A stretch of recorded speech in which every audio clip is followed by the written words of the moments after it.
The podcast of apologies continues. I feel like there's a lot of apologizing to do. Double P podcast. Double P. What I like to call Double P. What I like to call Double P podcast. Welcome to Shoggoth Surprise, a podcast about the HBO series Lovecraft Country.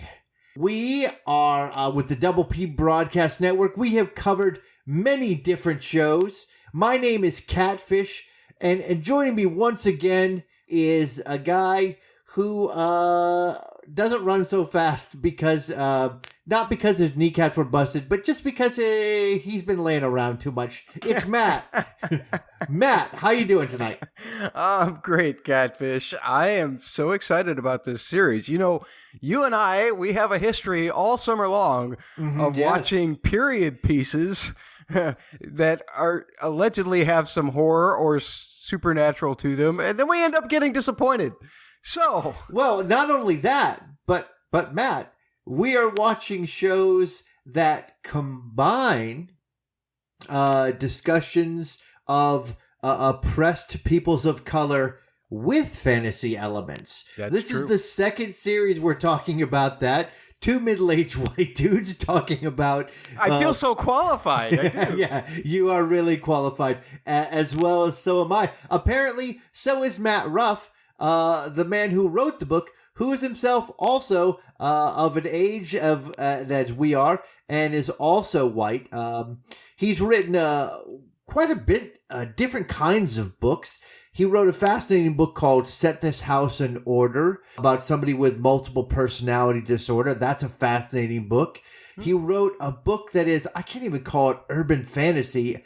It's called Bad Monkeys, that coincidentally has been in development in different places as either a movie or a TV show for probably about 6 or 7 years. So it's interesting that this one went first. But Jordan Peele picked it up. It's right in his wheelhouse. Oh, yeah. So tonight, we're going to be discussing on Shoggoth Surprise, Episode 1, known as Sundown. Directed by Jan de Mange, and written, I saw here, at least what I saw, by Misha Green, who is also, I think, the producer / showrunner, the person behind it all. Jonathan I. Kidd, Jordan Peele, Sonia Winton, and it's also partially credited to Matt Ruff, who wrote the book. Now, before we get into all this, Matt, let's and one thing I wanted to say, in addition to the fact that we covered another series that kind of attempted to sort of handle issues like this using fantasy elements, was Penny Dreadful Cities of Angels. And Matt, I have to say, with 10 episodes of that, which felt like 25, already in one episode of Lovecraft Country, I already feel like we got more fantastical elements and also a much stronger discussion of racial issues. Already. Yeah, tell me. Just in Atticus's dream at the beginning, we got more than we got in the other series. That is absolutely true. So before we get into kind of our ratings of it and the recap, well, maybe we should do the ratings first. And then we'll talk about the show in general, and then we'll go through a breakdown of what happened in episode 1, Sundown. Matt, what was your rating for this episode? Well, I think that I'm going to give this, I felt it was very solid. I'm going to give it 8, what I like to call double S's. Double S's? Sundown cities. Already, episode 1 and you're already cheating. You're already cheating. I'm cheating. Yeah, out of 10. That's what I'm going to give it. I love this episode. I was compelled by it. Just like you said right up front, there was so much more depth to this particular episode in terms of the racial issues and the fantastical issues. I felt immediately creeped out by all aspects of it, and I felt instantly more invested in all of these characters, just little things like George and his wife spooning at the very beginning, or the pain of what they were going through and the true horror of it that in the other show was depicted somewhat, but it took a lot of work from me to get invested rather than being instantly drawn in. So normally, as anybody who's heard me and Catfish review shows before know that a 7 is as low as I go on episodes, but this one gets an 8, which is exponentially better than a 7. It absolutely is. And this, my rating falls in with my rating usually for the first episode of shows. I'm all along for the setup, and I only see great things instead of potential problems. So I gave this 9 what I like to call triple S's.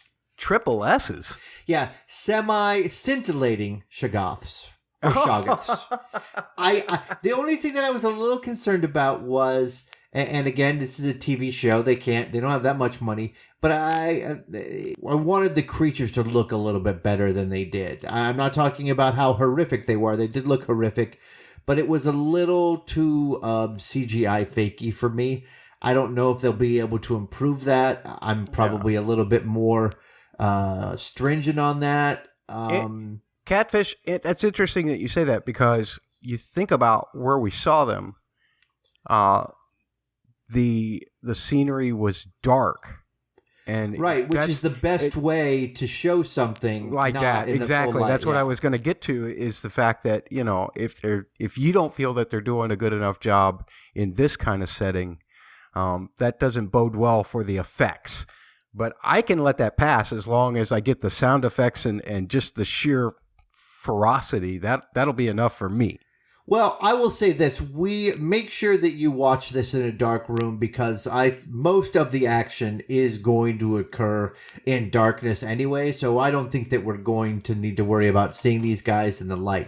Now, having said that, my small concern about that, like you, I thought the story was fabulous and drew me in. And I also thought the fantastical elements were good. There were some jump scares. I mean, there was a lot of action in here. Ms. Catfish, who loves period pieces but is not too much into the fantasy or horror, really dug the show. Nice. So this is something you'll be able to curl up on the couch with your significant other or others. I'm not going to, if someone's in a poly relationship, I don't want to knock that. Exactly. Now, before we get into it, let's talk a little bit about this, because it's, again, what we're talking about is we have another fantasy show that is trying to draw attention to some injustices in the past. And this is kind of specific here. So I think key to this series is a line that is in the book. And there's also Atticus says early in the show to the woman on the bus who gives him a hard time because the John Carter from the Edgar Rice Burroughs Mars series is a Confederate soldier. And he says, stories are like people. Loving them doesn't make them perfect. You just try to cherish them and overlook their flaws. So there's kind of an interesting parallel to our times now, where we seem to be going through a reckoning with a lot of artists over things they've done or things they've said, and being able to separate that from their art. So that's kind of an interesting parallel here, but the more important one that's very specific to this is how people of color have not been featured in fantasy works, but also that they've been mistreated in fantasy, specifically by H.P. Lovecraft, who is a virulently racist person. In the show, they mention a poem that he wrote on the creation of the N-word. And that is a real poem that he wrote that is horrific. So, because there are people who have embraced the stories of Lovecraft, the fantastical nature of his stories. I mean, he was sort of, I was trying to explain it to Ms. Catfish, and I said he was sort of like the Stephen King before there was Stephen King. Now, even though he died unknown and penniless, after his death, he gained great acclaim, so much so that until 2015, the World Fantasy Award was called the Lovecraft Award until enough people were like, the guy is so racist. Let's not call it that anymore. Huh? Right. So there's an idea behind, in general, opening up fantasy to include people of color, to have people in it who are people of color, as opposed to Lovecraft not only feeling that way, but a lot of his stories are openly racist. In fact, there's a story that he's called Horror Red Hook that is explicitly racist. A black writer named Victor LaValve wrote a novella called The Ballad of Black Tom that I've read, which is really good, which is sort of in the same vein. So it's Lovecraftian, but it has an African American at its core. So the idea behind this story, again, even though it was written by a white man, was the idea of opening up fantasy to include people of color, to make it a more open experience. In fact, it's interesting, I read just today that Matt Ruff said he was partially inspired to write Lovecraft Country by a Pam Knowles essay called Shame, about the pain of being a black Star Wars fan and not being included. So he says, I was trying to think of a different kind of reader who may want to love Lovecraft but just can't get past this stuff because Lovecraft didn't even regard them as fully human. So the idea that behind the book and behind this is to claim fantasy for people of color too. That's wonderful. I watched the Comic-Con panel, which was all cast. Okay. Just this afternoon, and they all expressed even personal stories about some of the pains that they've been through, and how they felt it was great to be part of a genre that is not generally accepted, and they like this work because of that. But just the parallels of some of the things that they brought up and some of the things that we saw in the episode tonight was remarkable to me as well. So unfortunately, they were able to bring some of their own personal experiences to their roles. This episode, I mean, already, again, we're talking about how much better this is at sort of combining these issues. Even though the end of the scene where they're in the shack is completely frightening, I was more afraid for them when they were trying to race to get to the country line, to get to the county line, before their deadline, and then when they got pulled into the woods, being chased by those people in the truck after having to flee the restaurant, which in the book he had thought was a safe restaurant, and then it turns out, they burned this thing down and then took it over. So it's funny because this has come up a lot lately. We did a podcast on the first and second seasons of The Terror, and the second season of The Terror was trying to combine horror fantasy elements along with the Japanese internment camps, and in a way that didn't kind of make sense. And Penny Dreadful City of Angels also did it in a way that didn't. It was a little bit better because in the Terror season 2, the fantasy elements were muddling the story of the internment camp. It wasn't increasing the horror. It was like it was working against it. So here, this is more powerful for me already in the first episode. Yeah. I mean, you think about a hellacious 24 hours that our characters had by the end of this episode. Wow. I mean, unbelievable. So, I can't even imagine those, real life terrors by day and all of these horrible terrors by night also. It just, it's going to be a really compelling story. I can't wait to see how this unfolds because unlike you, I have not read any of the series. And so I am at a complete, ground starting point. I have no idea what's going to happen next. So I'm looking forward to this. It's going to continue to, just because, they've been brought in and he obviously does have a connection to this, we're talking about kind of like his mother's ancestry is involved with this somehow. So even though he's involved with this, he's still going to be pushing against people who will be mistreating him just for the color of his skin. So let's get into this. So it starts off wild. It's the coloration of it. You can tell something's going on here. It seems like it's a cinema reel. It's war, and then it becomes crazy aliens, and then he gets like the Captain Kirk hot chick, and then he wakes up on the bus. So sad. Oh, right, and I forgot about Jackie Robinson.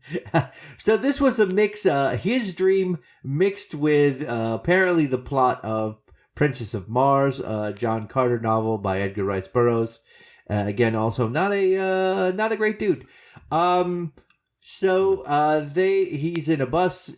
They're leaving Jim Crow Country. He's super excited to be leaving Jim Crow Country. That excitement wanes when the bus breaks down and he has to walk because the guy who's taking the rest of the passengers, the white passengers, apparently is not going to take him.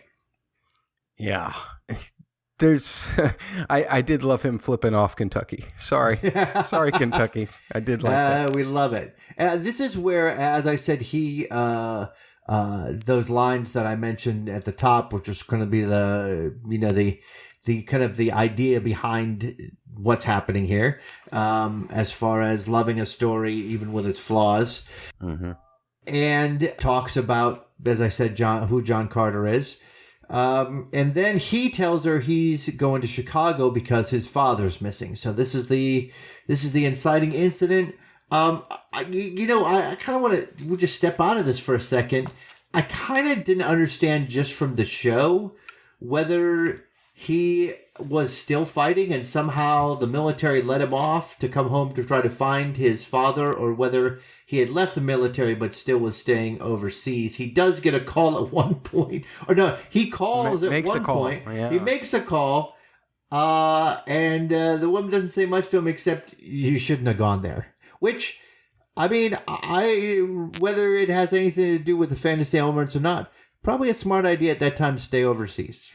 Yeah, the interesting thing for me was, and the connection that I made was when he was having the dream right at the very beginning, that goddess that he was with, I really couldn't tell her ethnicity because of the greenness of her and everything. And I was wondering if that was a representation of the voice that we end up hearing on the other end of the line. Oh, interesting. It would have been nice to go back and listen to her because she does speak in his dream. Yeah, she says something in a foreign language, so I couldn't tell what it was. All right, so that's one piece of the puzzle. We have our lead. Then we go to Chicago where we see his uncle. His uncle is the one who introduced him to pulp fiction. Mm-hmm.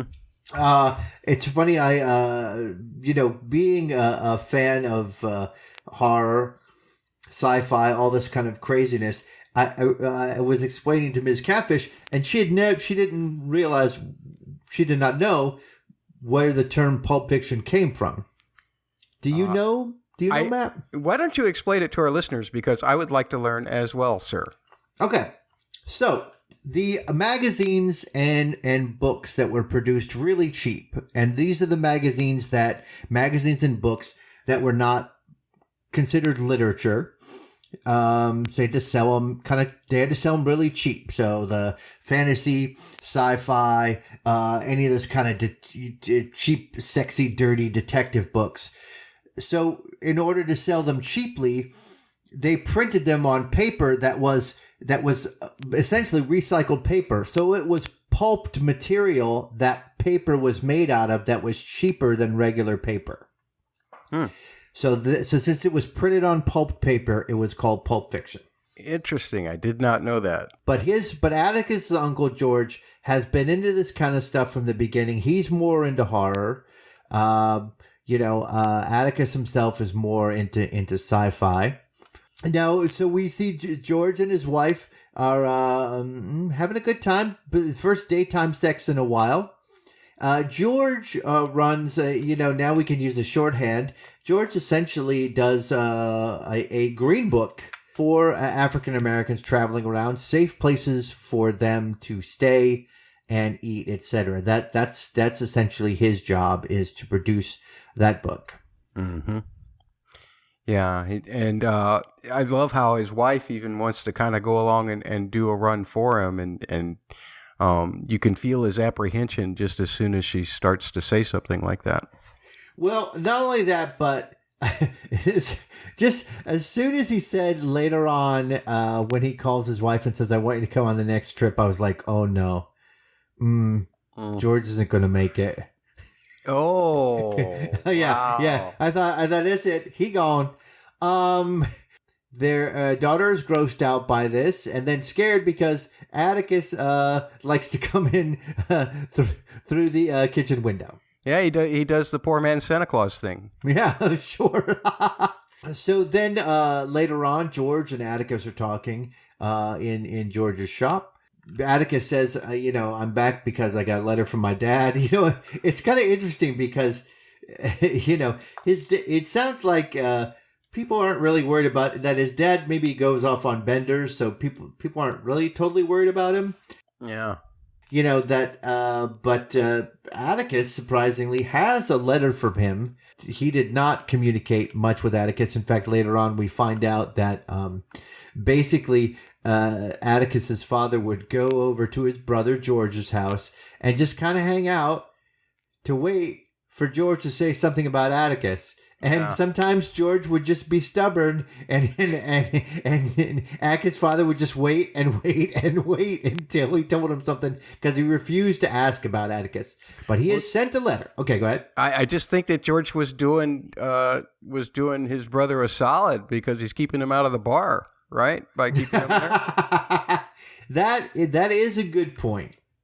Clearly, Atticus' father and Atticus don't see eye to eye. For some reason, he was kind of disdainful of Atticus for several reasons. He did not like his writing and made him read a bunch of other things to try to get him to read, real literature, which is fascinating because later on, and when they're on their trip, when the three of them are driving, we get some voiceover of James Baldwin. And this is either one or two televised debates he had with William F. Buckley. Oh, wow. Where he is talking and, obviously of kind of a very intellectual discussion, but the words he's saying are very damning. So if you liked what you heard, I would suggest going to YouTube and looking that up because it's very powerful.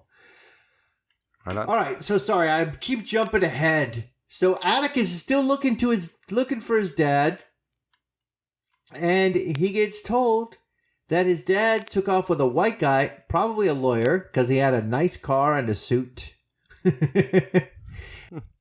Now, next we get introduced to who we think is going to be important, Ruby, who's playing a gig. She refuses to play boring songs from the radio. She wants that stuff that makes you move. Yep. And you know who makes her move because she drives her crazy? Is her sister Letitia, who is really our kind of co-lead in this. They do a song. Letty, who there's a lot of drama going on with Letty. Ruby knows she needs money. She's like, you're not going to get a job in any of those fancy department stores. You can stay with me for 2 whole nights. And they talk a little bit about Atticus.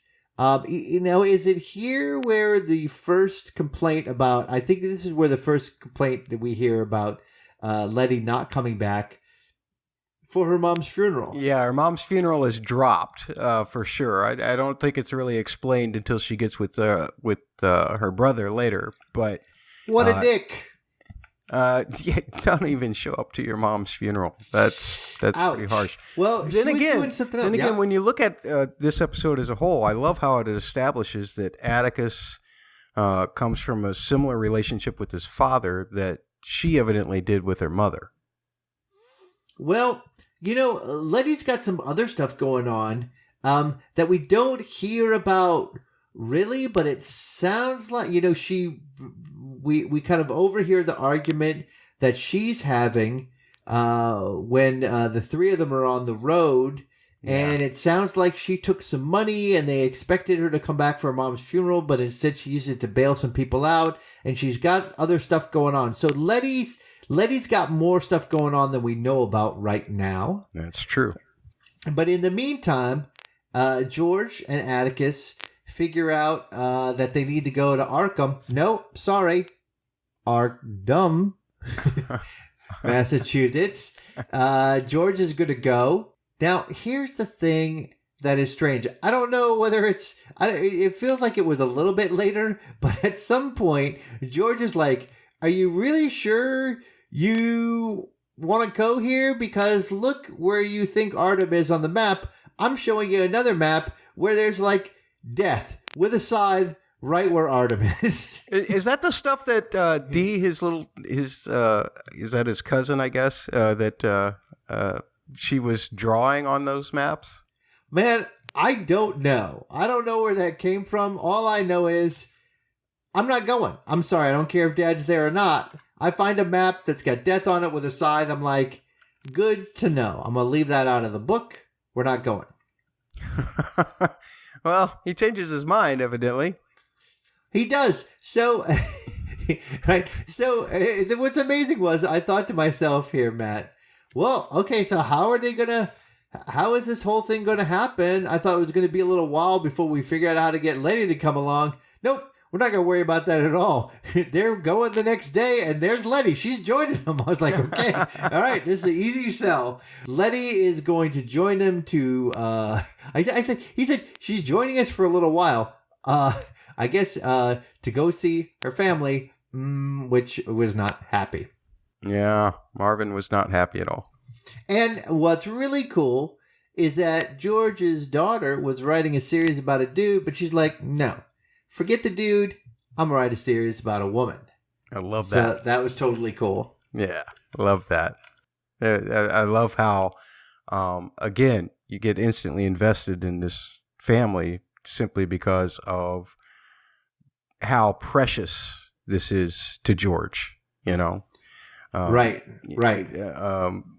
Because he's like, I'm not leaving without my thing, you know, and the daughter's like, I don't stop making such a fuss, and he's like, I'm gonna have it, and he gets a little distracted by everything that's been going on when he calls her, but just later on in the episode, that was another nice moment. I really like George, which is probably why he's gone.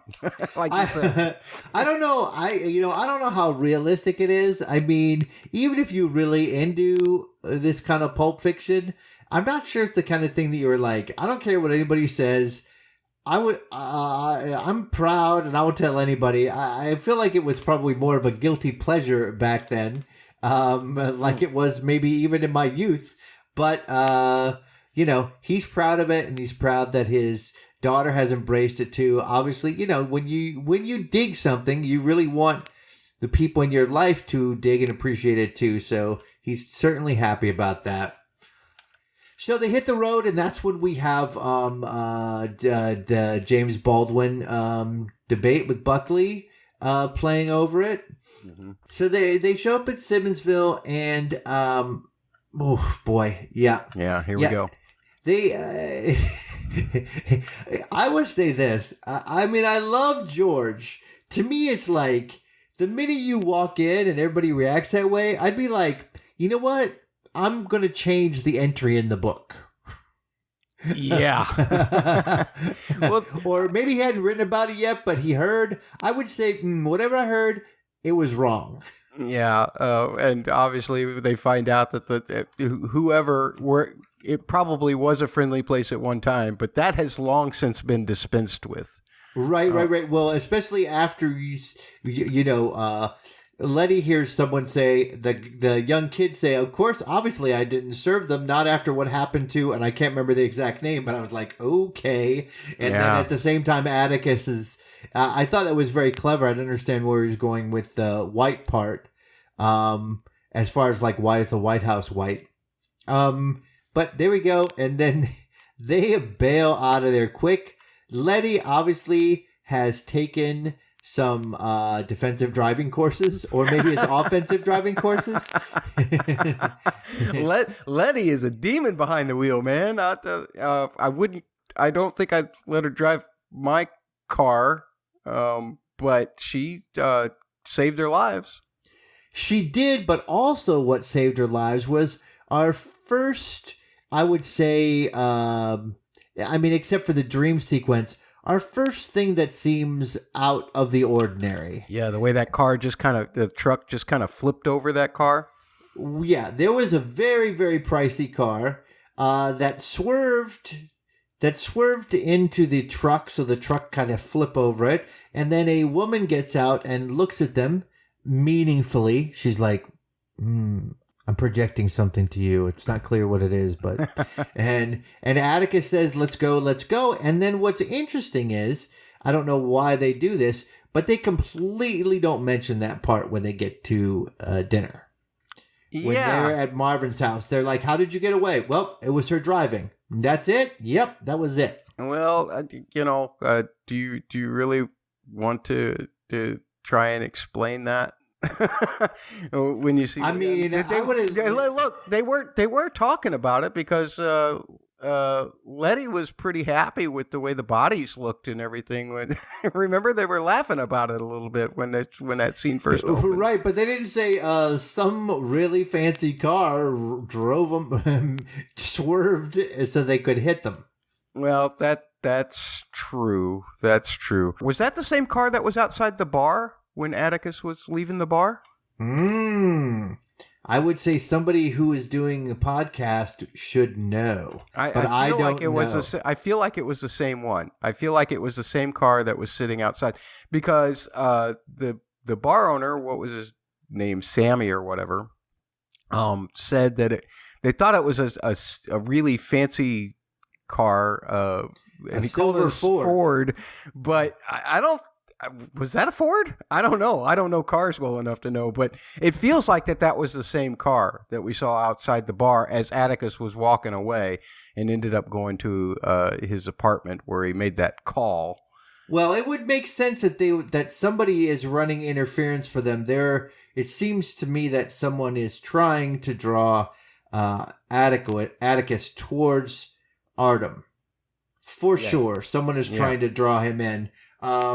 I was going to say, why weren't they there at the end? They were just in time at the end. They weren't there soon enough so that we didn't get to see some really cool stuff. And that was important. Thank you for not showing up until a lot of cool stuff had happened. So then the scary, scary part happens. One of the scary parts is, so they're arguing in the car because they can't find the place. Atticus says he wants to get out and look for the road. He gets out, and as he and Letty are outside the car, a cop car pulls up. This happens to be the policeman that Letty's relative had talked about at Marvin's home. The specific we're talking about this policeman, and in fact, they were saying there are a lot of people disappear in this county, and Marvin was saying, I don't know who I'd rather choose to be eaten by the critters or the cops. So we go through a really cringe-inducing, like, he's gonna let them go if they make him in a certain time, makes Atticus debase himself. They get across just in time, and then all of a sudden there's 4 other cop cars. You're like, oh my God, no. So the next thing is they're being dragged out to the woods when the only way I can describe it is Shoggoth happens. The Shoggoth Surprise happens. The Shoggoth Surprise. So they get separated from George, but they make it to a cabin with the 2 cops. I would say, let's not say 2. Let's say like 1 4/5 cops. Okay. Because one guy's already had his arm eaten. That's true. It's left laying there in the woods when that happens. So they realized that the flashlights were keeping the monsters off, so they need lights. So Letty goes to get the car. And then while that's happening, the cop with his arm starts to become one of the creatures, and Atticus is so smart. He's like, "Shoot him, man! You must shoot him!" He won't do it. So then all of a sudden, there's two creepy dudes.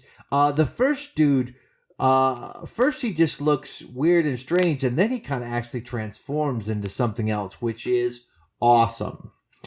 They do a nice thing here to sort of set us up for it. Where George, George says, what happens when a vampire bites somebody? So they sort of like kind of set us up to see what happens. So we know what's happening. That is beautiful. Letty turns the car on, gets the lights on, and the creature is awesome, burrows into the ground. Then she gets attacked again, but she uses like a camera with a flash to get it off, and then she decides to drive right into the cabin. They are then surrounded by creatures. It looks like it is curtains when someone, I don't know whether this is like the Pied Piper, but there's like a strange tune that's being played, and then all the Shoggoths disappear. Yeah. That was bizarre. I have no idea what was happening. Were they being called away? Were they being driven away? No, I feel like they were being called away. Somebody is in charge of these creatures and was saying, "That's enough. You've had your fill for the night." So the next day, they're out in the middle of nowhere. There was a shack, and all of a sudden, they come across a palatial mansion. They knock on the door. A albino-ish looking dude says, "We've been waiting for you. Welcome home." And scene. End episode 1. Wow. So there's so many things that this sets up that one would think if you watch enough television, you could probably figure out. Okay, let's hear it. Figure it out, Matt. Okay, so I feel like because they're the only two white-seeming principals in the show, that somehow that this guy that opens the door and the girl that opened the car door and stared at them as they were driving away must be connected somehow. Oh. Believe me, I have a keen insight for the obvious. Correct. Wow, Matt. I'm gonna give that as you guess these things, I'm gonna give that no Shoggoth factor instead of no. So I'm gonna give that a no Shoggoth factor of 10. All right, keep going. Okay. Let's hear the next thing. The obviously then the car is in the garage, and it was the same car that was in Chicago, and they've been manipulating this to get him there, just like you said. That's pretty obvious. Mm-hmm. But the question that I have is, why would they have let any of this Sundown Shoggoth happen to our characters? That is a good question. You would think after that woman chased them, that woman helped them with the other guys, that she might have helped them have an easier road to the front door of the mansion. Yeah. Although it is another thing, though. I mean, maybe there's some legality involved. Maybe this is maybe they think, well, we can't really mess with the law. But well, let me say this. Let me propose something to you, Matt, and then you give me a no Shoggoth level from 1 to 10. Okay.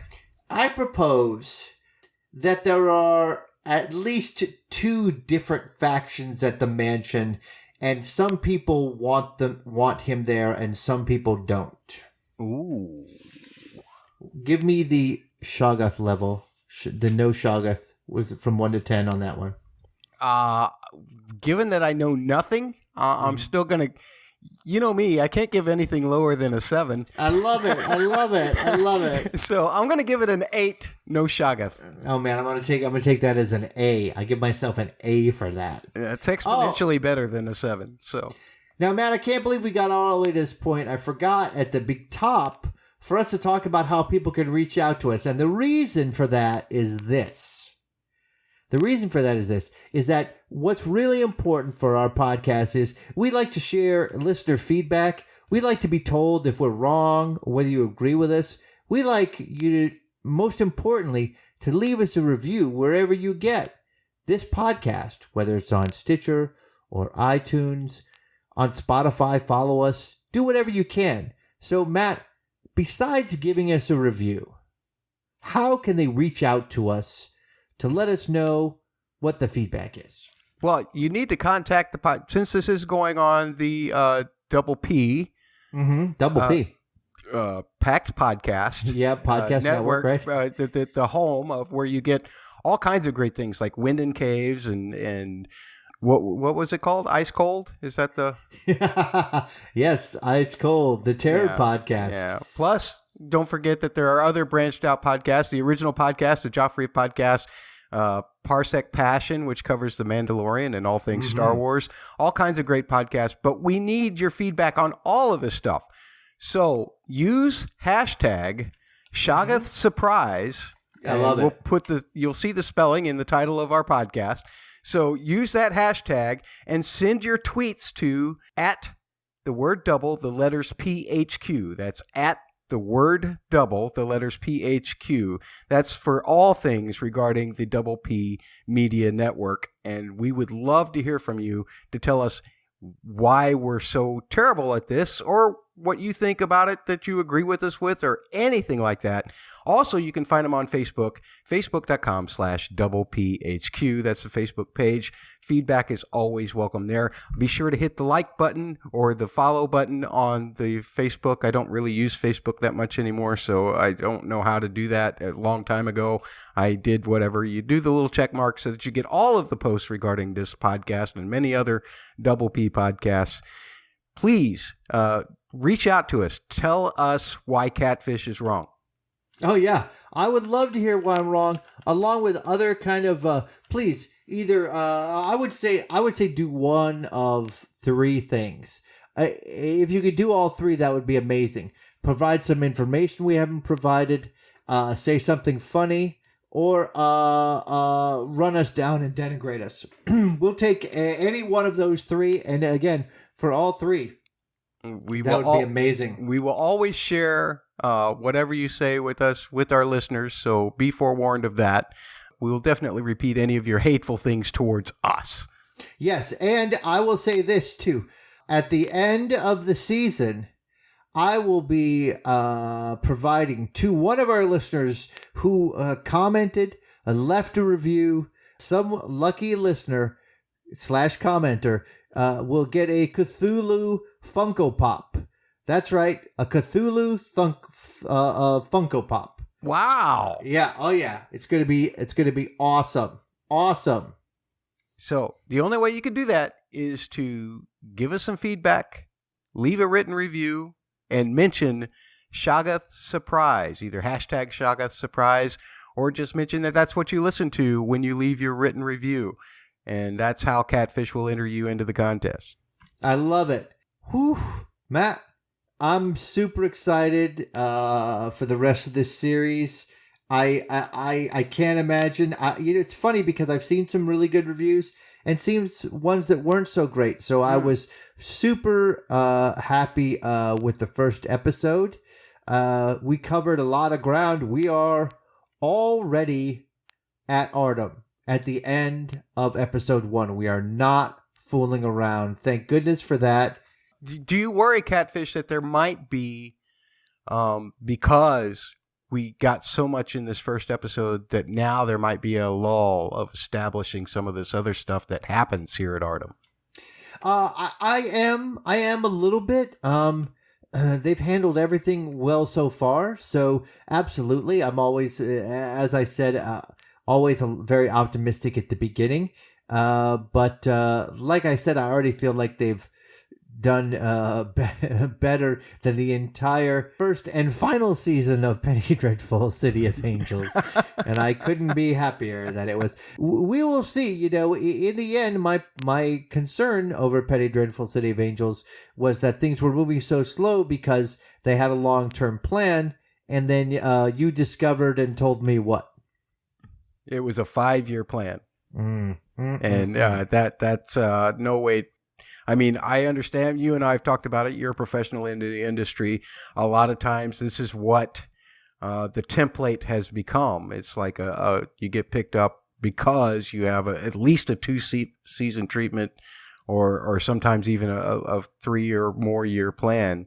And I'm sure that was the case for Showtime with Penny Dreadful City of Angels. But I will even say this. Not only did this show do much better with just, to me, the pacing, the story, the investment in characters, and also just the sheer craziness of it, but it also did much better in accurately placing music in the time period that it's in. Well, now, Matt, I know you love to talk about music. I was so surprised. I'm surprised you say that now, because most of the time your bugaboo is that there's music that happens after the time in which the show is set, and I was stunned by one music drop that was completely inappropriate for the time period. For the time period, it seemed very out of place, but it also seemed very connected to the culture that they were trying to set up in Chicago. That was Tierra Whack. I'm not familiar with that artist, but the tune was Clones. And that was that street scene where Atticus was walking, I guess, to the bar. That did seem very out of place to me. However, everything else, rather than, every other cut being from something that was 10 years in advance of what was happening in some of these other shows, this was actually, for the most part, the music supervision. And the composers themselves, I don't really want to talk too much about that yet, because we're still establishing what are themes, what are not themes. And but your composers for this are Laura Karpman and Raphael Sadiq. So I'm looking forward to seeing what they do with this. I was not really all that familiar with either of these composers, but whoever did the musical supervision was fantastic in this particular episode. My sister loves Raphael Sadiq, and actually I've listened to and favorited a few of Tierra Whack's songs. Oh, nice. On Spotify. She's got some cool songs. That's cool. I'm gonna have to check that out. In fact, she's got a whole album that is literally like 1-minute songs. Oh wow! Yeah, that's fun. I love that. Yeah, it's fun. but yeah, she's cool. Yeah, but there were a whole bunch of cuts from the period in this particular episode. Shaboom by the Crew Cuts. That was when they were on the bus. That version of I Just Want to Make Love to You was by Etta James. The Tierra Whack, which was a little bit out of place but seemed culturally appropriate for the moment. I Want a Tall Skinny Papa. Now that tune I'm not familiar with. But that was actually sung by the cast member who plays Ruby, Wunmi Mosaku. I hope I'm pronouncing that name right. And then, of course, her and Letty did the duo of Whole Lotta Shakin', which my most favorite version of that song is actually from a few years later than that. And September Story by Sarah Vaughan was the record that Tick was playing when he went to the apartment and was calling South Korea. And then, of course, I love Letty's choice of music, You Upset Me by B.B. King. Played that song so many times when they were driving into Simmonsville. All of those tunes were just perfect. They set the tone. They set the period. Again, except for Clones, but I really loved that tune. So I'm going to check out more of that stuff. I love it. Yeah, for sure. Check it out. Matt, this is exciting. We've started another show, and already it's a lot more promising. Please leave us a review on iTunes, Spotify, follow us, wherever you get your podcasts. Also, please, if you want to hit me up, you can hit me on Twitter at CJGman67. You can also tweet at PHQ. Matt, how would people get in touch with you personally? I am at Musical Concepts, all one word, on the Twitter. Please hit me up. Remember to use the hashtag Shoggoth Surprise, so that we know what you're coming at us Yeah, with, so that we to can see be if sure you to can spell it include right. Shoggoth. Surprise. All right. Speaking of that, Matt, it'll be spooky and it'll be horribly racist next week on Shoggoth Surprise. Oh God, that was horrible. You did not make it sound scary. You did not make it sound scary. Oh, Come on, make it sound scary. Come on, I you can't. can do it. And now you I'm can do laughing. it. Make it sound ominous. How about ominous? Shoggoth Surprise. Okay, all right, that's close enough. Shoggoth All right. Surprise. You gotta leave all that in. You gotta leave it all in. You gotta leave it all in. All in. All of it.